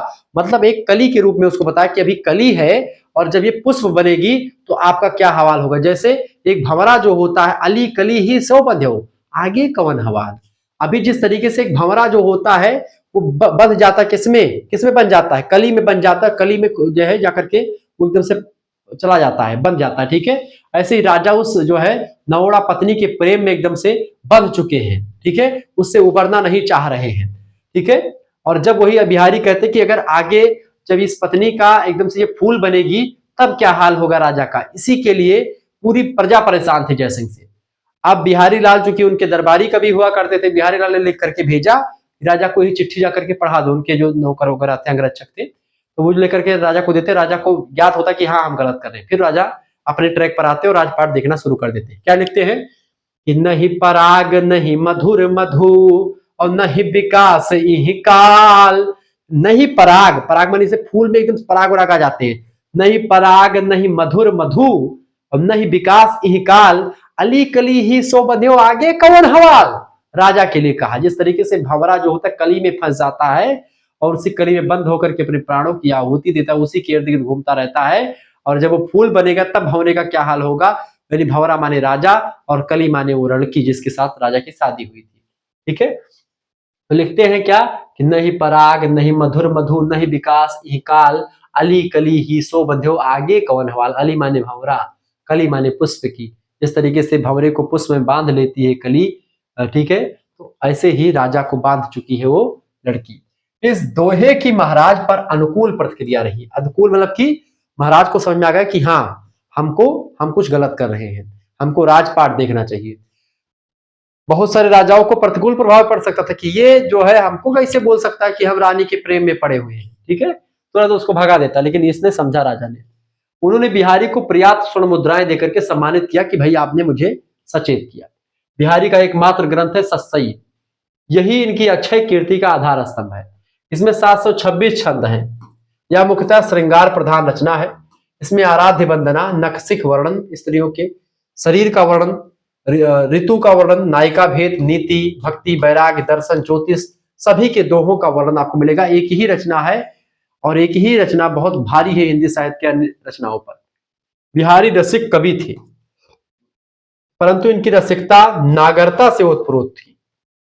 इनका संबंध सामंती युग से था, जिसमें वैभव प्रदर्शन की लालसा ने सभी मानवीय वृत्तियों को विभोत कर दिया था। बिहारी ने अपनी कृति में इस लालसा की भर्त्सना की है। बिहारी की रचना सत्सई मुक्तक काव्य है, यानी कि इसमें किसी एक व्यक्ति के बारे में नहीं लिखा, किसी एक कहानी का बयान नहीं किया गया, इसमें तमाम प्रकार के नीति, दोहे, दर्शन, ज्योतिष, वैराग्य, भक्ति, ज्ञान सभी से रिलेटेड है। नक्सिक वर्णन स्त्रियों का। बिहारी अद्भुत प्रतिभा संपन्न कवि थे। बिहारी रीति काल के रीति सिद्ध कवि है, ठीक है, रीति सिद्ध में कवि कवि मतलब कि ये सब कुछ जानते विद्वान है, लेकिन वो विद्वता को दिखाने का काम नहीं करते। कुछ तथ्य योग याद रखने के योग्य देखिए, बिहारी रीतिकाल के सर्वश्रेष्ठ कवि हैं। बिहारी का जन्म संवत 1652 विक्रमी में हुआ था, ग्वालियर के बसवा गोविंदपुर ग्राम में। इनके एकमात्र ग्रंथ का नाम है बिहारी सस्सई। बिहारी सस्सई की रचना 1652 ईस्वी में 1662 ईस्वी में हुई थी। बिहारी का देहावसान यानी मृत्यु 1663 ईस्वी में हो जाती है। बिहारी की ख्याति का आधार उनका एक ही ग्रंथ है बिहारी सस्सई, उसी से उनको मूल रूप से जाना जाता है। बिहारी सस्सई में कुल मिलाकर कितने छंद हैं? 726 छंद हैं, या कभी कभी 719 दोहे भी मिलते हैं आपको, 719 दोहे, ठीक है, ध्यान रखेंगे, कभी कभी 713 दोहे। बिहारी जयपुर के मिर्जा राजा जयसिंह के दरबारी कवि हुआ करते थे, उन्हीं के बारे में दोहा लिखा था, अली कली ही सौबंध्यो आगे कौन हुआ। बिहारी सस्सई मूलतः श्रृंगार रस से ओतप्रोत मुक्तक काव्य के कवि हैं। बिहारी सस्सई का प्रत्येक दोहा हिंदी साहित्य का एक एक रत्न माना जाता है। लल्लू जी लाल की लाल चंद्रिका बिहारी सस्सई की टीका है। लल्लू लाल जी ने लाल चंद्रिका नाम की एक रचना लिखी जो बिहारी सस्सई की टीका है, बिहारी सस्सई के दोहों को उसमें जो है उसका सरल भाषा में लिखा गया है। बिहारी नामक ग्रंथ में पंडित अंबिका दत्त व्यास ने बिहारी के दोहों का भाव पल्लवन रोला छंद में किया है। भाव पल्लवन मतलब कहते हैं कि इनके भावों को, चूंकि बिहारी का दोहा जो छोटा छोटा है, संक्षेपण में है, उसको पल्लवन यानी उसको विस्तार से लिखने का काम किसने किया है? बिहारी के दोहों को किसने किया है? पंडित अंबिका दत्त व्यास जी ने रोला नाम के छंद में बिहारी के दोहों को जो है उनके भावों को विस्तार से लिखा हुआ है। बिहारी नाम की रचना है उसमें। आगे देखते हैं। पंडित परमानंद ने श्रृंगार सस्सई नाम से बिहारी के दोहों का अनुवाद संस्कृत में किया है। मुंशी देवी प्रसाद ने बिहारी के दोहों का अनुवाद उर्दू के शेरों में किया हुआ है। बिहारी सस्सई का पाठन अनुसंधान और संपादन ब्रजभाषा मर्मज्ञ बाबू जगन्नाथ दास रत्नाकर ने बिहारी रत्नाकर के नाम से जो है किया है, बिहारी रत्नाकर से इनके दोहों का संकलन किया हुआ है, ठीक है। पाठ अनुसंधान जो भी हम पढ़ते लिखते हैं सब इन्हीं से, बिहारी रत्नाकर से ही संकलित है, जो जगन्नाथ दास रत्नाकर के द्वारा उसको संकलित किया गया है। बिहारी सस्सई दोहा छंद में रचित है। रीतिकाल का सर्वाधिक लोकप्रिय कवि बिहारी ही रहा है और लोकप्रिय ग्रंथ जो है बिहारी सस्सई ही रही है। बिहारी की भाषा प्रतिष्ठित है, ब्रज है, प्रतिष्ठित कि ब्रज का एकदम से जबरदस्त भाषा। गाथा सप्तशती, आर्या सप्तशती और अमरूक शतक बिहारी सस्सई के प्रेरणा स्रोत, यानी कि ये सारे ग्रंथ जो बिहारी सस्सई से ही जो है मोटिवेशन लेकर के लिखे गए हैं। आगे देखेंगे। रीतिकाल के बिहारी सस्सई ग्रंथ की 50 टीकाएं लगभग रची गई हैं। बिहारी सस्सई में श्रृंगार, भक्ति और नीति विषय संबंधित दोहे तमाम सारे लिखे गए। जनश्रुति के अनुसार बिहारी ने आचार्य केशव से काव्य शिक्षा ग्रहण करी थी, यानी कि आचार्य केशवदास हिंदी साहित्य के जो है कठिन काव्य के प्रेत कहे जाते हैं। अभी चर्चा करेंगे केशवदास उस समय के सबसे बड़े विद्वान अगर देखा जाए काव्य शास्त्र के विद्वानों में, तो ये गोसावी बाबा थे, वो विद्वान थे, और साथ ही साथ में सबसे विद्वान में केशवदास का नाम आता, जो पढ़े लिखे विद्वान थे, बहुत ज्यादा पढ़े थे, तो उन्हीं से जो है इन्होंने शिक्षा ग्रहण करी थी। बिहारी की प्रसिद्धि का कारण कल्पना की समाहार शक्ति और भाषा की समाज शक्ति है। बिहारी सस्सई पर फिरंगे सस्सई नामक फारसी में टीका आनंदी लाल शर्मा जोशी ने भी लिखा था, फिरंगे सस्सई नाम से, ठीक है। बहुत सारे लोगों ने लिखा, जैसे रामचरितमानस का दुनिया की सभी भाषाओं में अधिकतर अनुवाद हो चुका है, ऐसे बिहारी की सस्सई पर भी बहुत सारा काम हुआ है। आचार्य रामचंद्र शुक्ल के अनुसार बिहारी के दोहों की संख्या लगभग 700 है। बिहारी सस्सई की भाषा ब्रज है। बिहारी ने दोहों में अनुप्रास अलंकार का सर्वाधिक मात्रा में प्रयोग किया है। गागर में सागर भरना उक्ति बिहारी के लिए चरितार्थ है, यानी कि उन्हीं के लिए गागर में सागर भरने वाला कहा जाता है। बिहारी ब्राह्मण कुल में पैदा हुए थे। सस्सैया के दो हरे जो नावक के तीर देखकर में छोटे लगे घाव करे गंभीर, दोहे का संबंध भी बिहारी से ही है। बिहारी ने अपनी संपत्ति यदुपति को बताया था कि हमारी संपत्ति क्या है, यदुपति है। बिहारी की नायिका के नयन हिरणी के से नीके हैं, यानी हिरणे से भी अच्छे, मृग के समान नयन से भी अच्छे, मृगों के से अच्छे हैं बिहारी की जो नायिका है। बताते हैं कि बिहारी की जो नायिका है इनके रचनाओं में, वो हिरणी के समान नेत्रों से भी सुंदर नेत्रों वाली है। बिहारी के अनुसार सुदिन में स्नेह उत्पन्न होता है, अच्छे दिनों में ही इस प्रेम भाव उत्पन्न होता है। बिहारी का प्रमुख रस श्रृंगार रस है। रीतिकाल का प्रतिनिधि कवि बिहारी को माना जाता है। तो इस तरीके से बिहारी के बारे में आपने बहुत सारी चीजों को समझा। अब हम समझते हैं घनानंद के बारे में। घनानंद कौन थे भैया?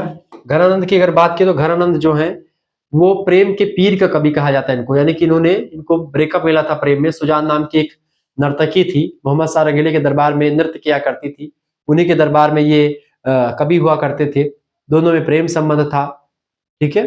घनानंद की इनका नाम था आनंद घन, लेकिन इन्होंने उसको नाम बदल करके घनानंद कर दिया।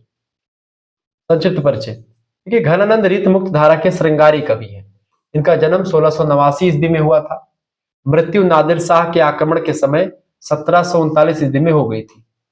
ये दिल्ली के बादशाह मोहम्मद शाह रंगीले के यहाँ मीर मुंशी हुआ करते थे। जाति के कायस्थ थे, मतलब जाति के कायस्थ जाति के थे। ये सुजान नामक बेश्या से बहुत प्रेम करते थे। एक दिन दरबार में कुचक्रियों ने बादशाह से कहा, कुछ लोगों ने कहा कि मीर मुंशी साहब गाते बहुत अच्छा है। मीर मुंशी कौन? यही घनानंद को मीर मुंशी के पद पर ये थे, मोहम्मद शाह रंगीले के दरबार में रहते थे। तो कुछ लोगों ने कहा कि मीर मुंशी साहब गाते बहुत अच्छा है। ऐसे में जब इनको कहा गया कि गाते बहुत अच्छा है, तो बादशाह ने इनका गाना सुनने की हट पकड़ ली। मोहम्मद शाह रंगीला भी एकदम से रंगीला ही था, जैसे उसका नाम था रंगीला, ऐसे रंगीला ही था। तो गाना सुनने की हट लगी, भाई गाना तो इनको सुनाना पड़ेगा। अब भैया घनानंद जी कहे, अरे रहे दो भाई, ना सुनो यार, हे प्रभु रहे दो, गाना ना सुनो हमसे, गड़बड़ाई जेब में। लेकिन बहुत ज्यादा एक प्रकार से रिक्वेस्ट जब राजा करीन, लोगों ने कहा, बादशाह ने जब बहुत रिक्वेस्ट की गाना नहीं सुनाया, तो लोगों ने कहा, भीड़ जनता ने कहा कि साहब राजा से कि हे राजन, बादशाह साहब अगर आप बेश्या, जो सुजान नाम की बेश्या, अगर वो एक बार कह देगी तो दुनिया का कोई भी गाना गा देगा, क्योंकि उससे प्रेम करता है। लोगों ने कहा कि सुजान बेश्या के कहने पर वे अवश्य गाएंगे। कौन? मीर मुंशी साहब। सुजान को राजा ने आदेश दिया, सुजान को बुलाया जाए। अब भैया सुजान को बुलाया गया, ठीक है। क्या हुआ? सुजान को बुलाया गया, उसके कहने पर उन्होंने उसकी ओर उन्मुख होकर के ऐसा गाया कि पूरा का पूरा दरबार एकदम से मंत्र मुक्त हो गया। राजा को ये बात खटक गई, ये मीर मुंशी है, मैं महाराज हूं, राजा हूं, ये बेश्या जो नृत्य करती है दरबार में, इसके कहने की वैल्यू मेरे से ज्यादा हो गई। साहिबे वक्त हो गुरूर ना हो, और मैं पिया जाए सुरूर ना हो। कोई व्यक्ति दारू पी ले, शराब पी ले और कहे कि मुझे नशा नहीं चढ़ा है, हो ही नहीं सकता। किसी के व्यक्ति के पास बहुत ज्यादा पैसा हो जाए और वो सोचे कि हमारे पास घमंड नहीं हो ही नहीं सकता। साहिबे वक्त हो गुरूर ना हो, राजा है भाई, गुरूर तो होगा ही। वो कहा कि नृत्य करने वाली नर्तकी के कहने पर गाना गा सकता है, मेरे में बादशाह हूं इसका, मेरी वजह से इसका खर्चा पानी चल रहा है, और मेरे कहने पर नहीं गाया। राजा कोई बात चुप गई, सारा दरबार मंत्र मुक्त हो गया। सुजान के प्रेम में पड़ करके घनानंद बादशाह से बेअदबी कर बैठे, जिससे कुपित होकर के बादशाह ने उन्हें दिल्ली दरबार से निष्कासित कर दिया। और जब इसको निष्कासित करने का काम किया, इन्होंने सुजान से साथ चलने को कहा, परंतु उसने साफ इनकार कर दिया। सुजान की विरक्ति ने इन्हें और भी अधिक निराश और दुखी कर दिया। जब इन्होंने उसी दरबार में कहा सुजान से, बिहारी जी ने, सॉरी घनानंद जी ने, सुजान, हाँ हाँ बताइए, चलना है? कहा नहीं चलना है, जाइए आप सोचो जिससे आप इतना प्रेम करते हो, जिसके लिए आपने बादशाह से भी जो है बेअदबी कर बैठे, और जब उसी प्रेमिका से कहते हैं कि चल कहीं एक स्थान पर चलते जहां पर अकेले हम और तुम हो, केवल जहां पर नदियां बह रही हो, पवन खूबसूरत चल रही हो, मंद मंद बयार आ रही हो, एक खिड़की हो, झरोखा हो, वहीं से पूरा दृश्य दिखाई पड़े, ऐसे आसियाना बसाते। घनानंद की बातों को सुन करके पहले तो चकेचौंध हो जाती है वो। सुजान कहती कि नहीं, सुजान सोचती है अपना रोजी रोटी गवाई बैठे हैं, हमारो रोजी रोटी ले जाइए है, हम जो यहाँ पे नृत्य वगैरह करके कुछ पाते वाते हैं, पेट वोट चलता है हमारा, इनके साथ कहाँ जाएंगे, कहीं ये गाते वाते रहेंगे, कुछ मिले या ना मिले, किसी दिन खाना मिले, किसी दिन भूखे सोना पड़े, तो राजा के दरबार छोड़कर कौन जाएगा भाई। सुजान साफ मना कर देती है। यही बात इनके दिल में चुभ जाती है, और जब भी पुरुषों के मन में स्त्रियों का ये विरक्ति चुभती है, ब्रेकअप चुभता है, पुरुष कुछ बहुत बड़ा काम करता है। और बिहारी लाल ने कौन सा काम किया? बिहारी सस्सई नाम का ग्रंथ लिखा। तुरंत ये जाते हैं निम्बार्क संप्रदाय में दीक्षा लेते हैं। निम्बार्क संप्रदाय समझते क्या? जीवन भर किसी स्त्री के पास नहीं जाऊंगा, ब्रह्मचर्य।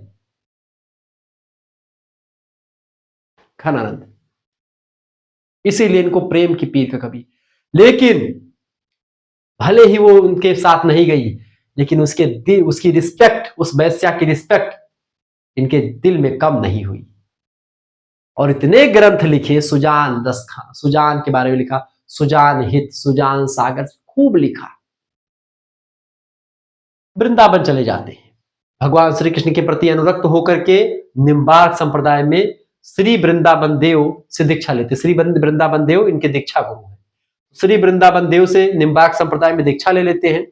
निम्बार्क संप्रदाय में दीक्षा लेने का मतलब हुए कि अब शादी वादी नहीं होगी, स्त्री से दूर रहेंगे, ये सब चीजें। अपने परिवार का मोह भी त्याग दिया। संवत 1766 में नादिर शाह के सैनिकों ने मुठभेड़ में इनका हाथ काट डाला, नादिर शाह के सैनिकों ने, और इनकी मृत्यु हो जाती है। घनानंद के लिखे 5 ग्रंथों का पता चलता है। एक का नाम है सुजान सागर। आहा, ये प्रेम, एक तरफा प्रेम, सुजान सागर लिख डाला।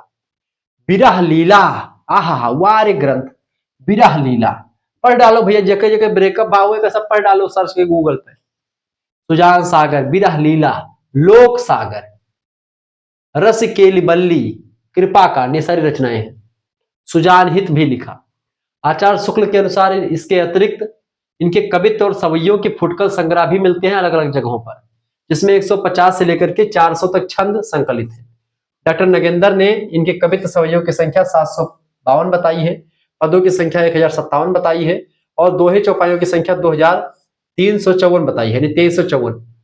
घनानंद अंतर्वृत्तियों के निरूपक कवि हैं। वियोग में हृदय अंतर्मुखी हो जाता है। विरह वेदना में हृदय की पीड़ा, छटपटाहट एवं कसक, ये कसक भरे आंसू सह जा। तो विरह वेदना जो हृदय में इनकी पीड़ा उत्पन्न करती, जो चीजें संयोगावस्था में मतलब एकदम से खुशी देती है, वही चीजें वियोग अवस्था में बहुत ज्यादा कड़वी लगने लगती हैं। हृदय की पीड़ा, प्रेम की छटपटाहट, कसक कितनी बढ़ जाती है जब ब्रेकअप होता है, इसका पता घनानंद के कवित्व सवैयों में प्रमुखता से पता चल जाता है कि कोई व्यक्ति का अगर ब्रेकअप होता है उस दौरान उसको क्या मिलता है, क्या होता है उसके साथ। तो ऐसे ही कविता नहीं निकल जाती। सुमित्रानंद पंत जी ने भी लिखा है। क्या लिखा है, क्या लिखा भैया पंत जी ने? पंत जी ने लिखा कि वियोगी होगा पहला कवि। क्या होगा? वियोगी होगा पहला कवि, आह से उपजा होगा गान, और निकल कर नैनों से चुपचाप बही होगी कविता अनजान।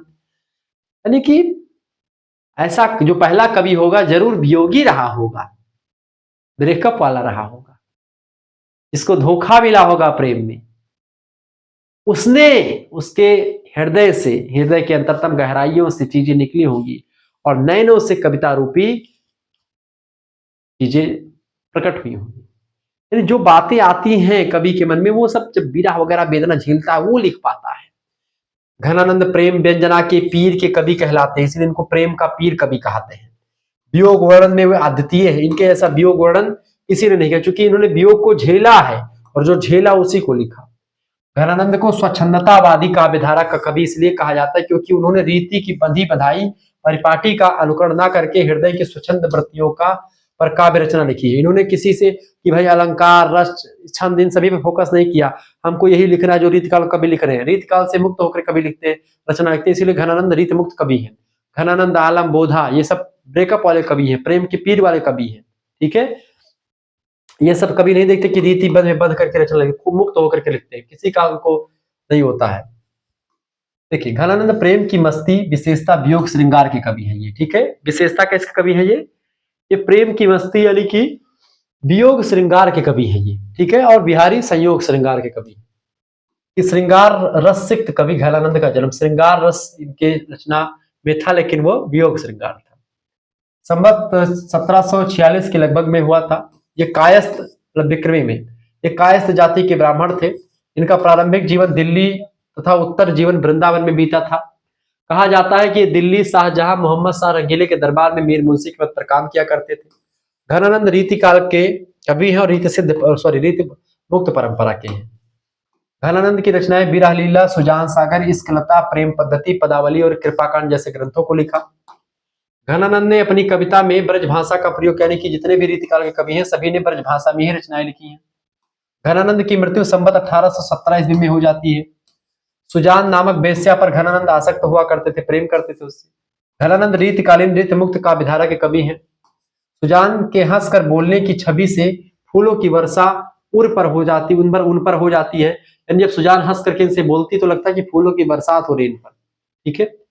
सुजान के कलकंठ पर 2 मुक्ता मालाएं बनी हुई हैं। घनानंद की अकुलानी के समान जल और मीन नहीं है, यानी कि जल जल में जो मछली रहती है, अगर जल बिना मीन जैसे फड़कती है, जैसे कि बिना जल के मछली तड़पती है, ऐसे घनानंद उसके बिना यानी सुजान के बिना तरसते हैं, मतलब तड़पते हैं। घनानंद आनंद घन नाम से भी प्रसिद्ध है। इनका नाम आनंद घन ही था, इनका पूरा नाम घनानंद हो चुका था। आनंद घन, घनानंद, कुछ भी बोलो। द्विवेदी जी का मत है कि कवि का मूल नाम आनंद घन रहा होगा, लेकिन इसका जो कवि का वाला नाम रहा है वो घनानंद हो गया बाद में, ठीक है। आनंद घन इनको पहला नाम, वास्तव में इसका नाम आनंद घन रहा होगा, ऐसा द्विवेदी जी कहते हैं।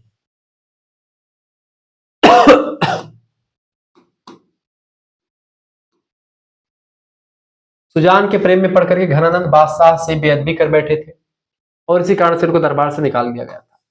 बादशाह ने कुपित होकर घनानंद को दिल्ली दरबार से निष्कासित कर दिया था। भगवान कृष्ण के प्रति अनुरक्त होकर घनानंद निम्बार्क संप्रदाय में दीक्षा ले लेते हैं। श्री वृंदावन देव नाम के एक गुरु थे, उन्होंने दीक्षा दी थी इनको। और घनानंद ने परिवार के प्रति मोह भी त्याग दिया था। संवत 1766 में नादिर शाह के सैनिकों से मुठभेड़ में घनानंद का हाथ काट डाला गया था।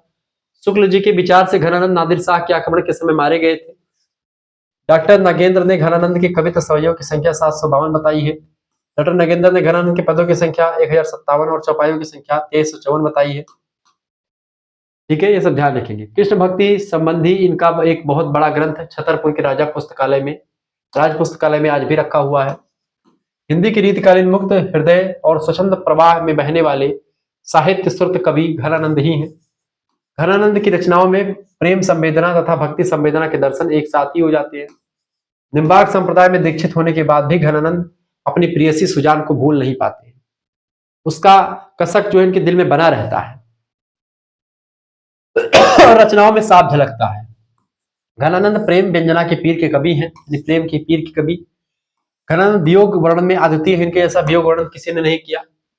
घनानंद प्रेम की साधना का कठिन पथ पार करके साधकों की कोटि में पहुंच चुके थे। नगरीदास जैसे श्रेष्ठ महात्मा भी उनका बड़ा सम्मान किया करते थे। घनानंद के छंदों में सुजान को संबोधित किया गया कई बार। घनानंद का प्रेम बाह्य रूप से सुजान यानी प्रेयसी के लिए उदित हुआ है। संयोग श्रृंगार के लौकिक चित्रण में घनानंद अद्वितीय है। घनानंद का वियोग प्रशस्त और गंभीर जो है वर्णन है। इस तरीके से घनानंद के बारे में आपने समझा।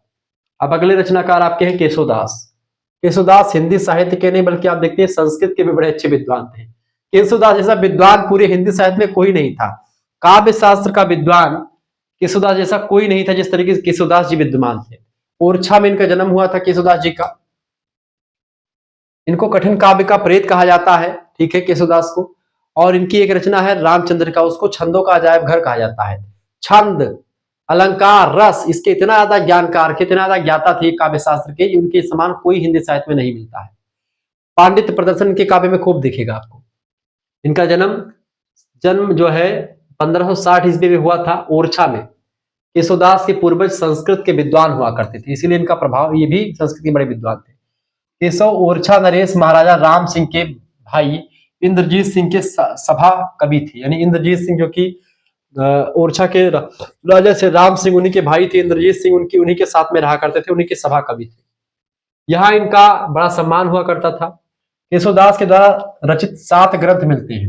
पहला नाम है कवि प्रिया, दूसरा है रसिक प्रिया, रामचंद्रिका, वीर सिंह देवचरित, विज्ञान गीता, रतन बावनी और जहांगीर जस चंद्रिका। ये रचनाएं इन्होंने लिखी हैं। कवि प्रिया और रसिक प्रिया काव्य शास्त्रीय पुस्तकें हैं।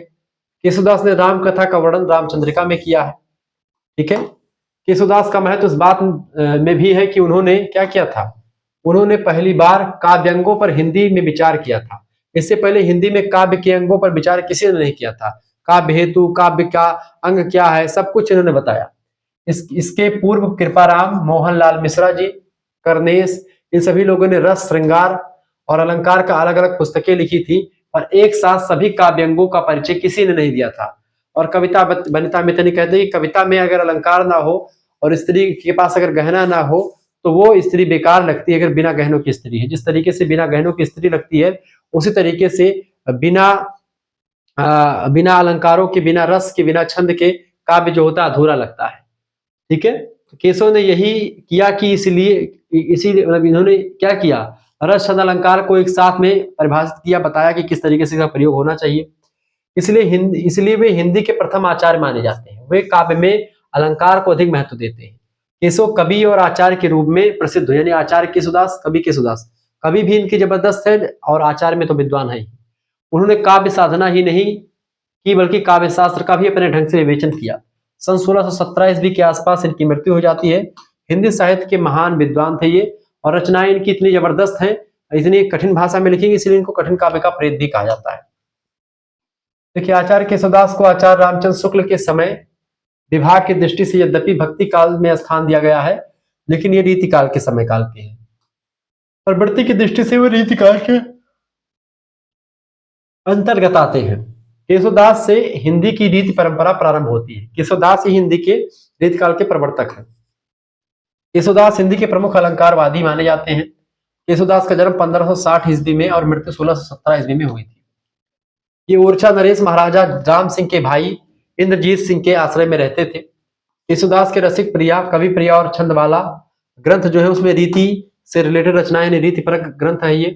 ठीक है, ये बात आप ध्यान रखेंगे। रसिक प्रिया 16 प्रकाशों में विभक्त लक्षण ग्रंथ है, जिसका मूल प्रतिपाद्य श्रृंगार विवेचन करना है। कवि प्रिया की रचना केशव ने अपने आश्रयदाता राजा इंद्रजीत सिंह की राज नर्तकी राय प्रवीणा थी। राय प्रवीणा, तो कवि प्रिया में उन्होंने, केशवदास ने अपने आश्रयदाता राजा इंद्र सिंह की राज नर्तकी राय प्रवीण को काव्य शिक्षा देने के उद्देश्य से यह रचना करी थी।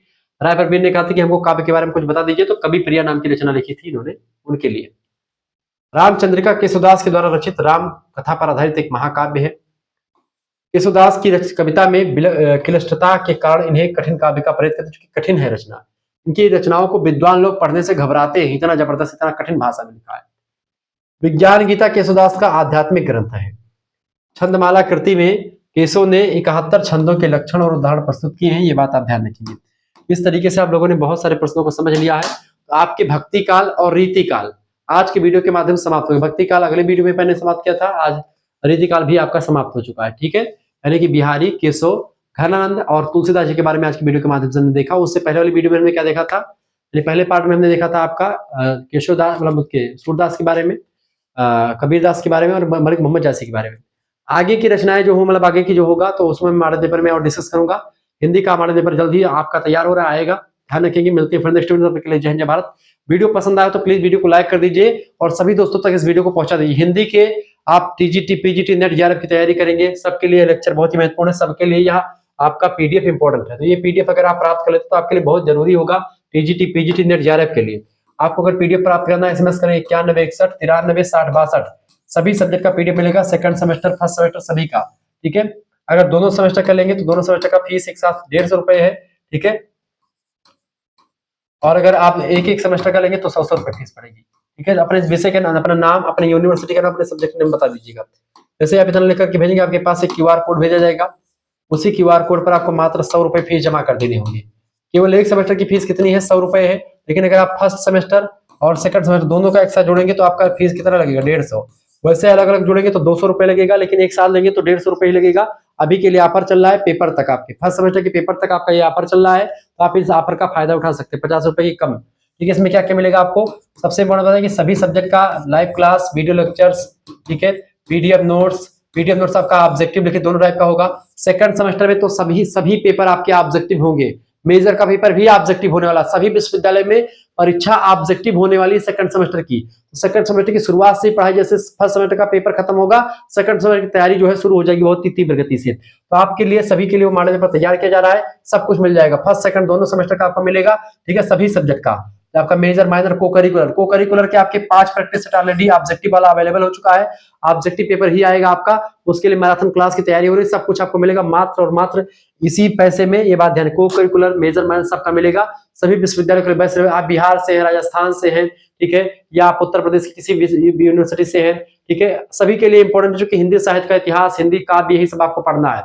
दोनों के लिए लेक्चर इंपॉर्टेंट थे, मैंने आपको बता दिया। इससे पहले एक लेक्चर लिया था, इससे उसका नहीं लिया, उससे पहले भी तमाम लेक्चर हिंदी के होते रहे। ठीक है, राम मनोहर लोहिया विश्वविद्यालय, वीर बहादुर सिंह पूर्वांचल, महात्मा गांधी काशी विद्यापीठ, सिद्धार्थ यूनिवर्सिटी कपिल वस्तु, मासा कुमारी सहारनपुर, राजा महेंद्र प्रताप सिंह यूनिवर्सिटी, एमजी प्यारी बरेली रोहिलखंड विश्वविद्यालय, मां पाटेश्वरी बल्लामपुर विश्वविद्यालय, दीनदयाल उपाध्याय गोरखपुर विश्वविद्यालय, महाराजा सुहेलदेव आजमगढ़ विश्वविद्यालय, महात्मा गांधी काशी विद्यापीठ, एमजी प्यारी बरेली रोहिलखंड विश्वविद्यालय, चौधरी चरण सिंह मेरठ विश्वविद्यालय, छत्रपति शिवाजी महाराज कानपुर विश्वविद्यालय, ठीक है, राजा महेंद्र प्रताप सिंह होईगा आपका, माँ विंध्यवासिनी, इसके अलावा आपका और तमाम प्रकार के विश्वविद्यालय में आपको क्या क्या बताऊं, जैसे कि आपका रज्जू भैया लखनऊ विश्वविद्यालय, ठीक है, बुंदेलखंड यूनिवर्सिटी झांसी, डॉक्टर भीमराव अम्बेडकर आगरा विश्वविद्यालय, ऐसे सारे विश्वविद्यालयों के लिए इंपॉर्टेंट है मेरा लेक्चर्स, ठीक है, ध्यान रखेंगे।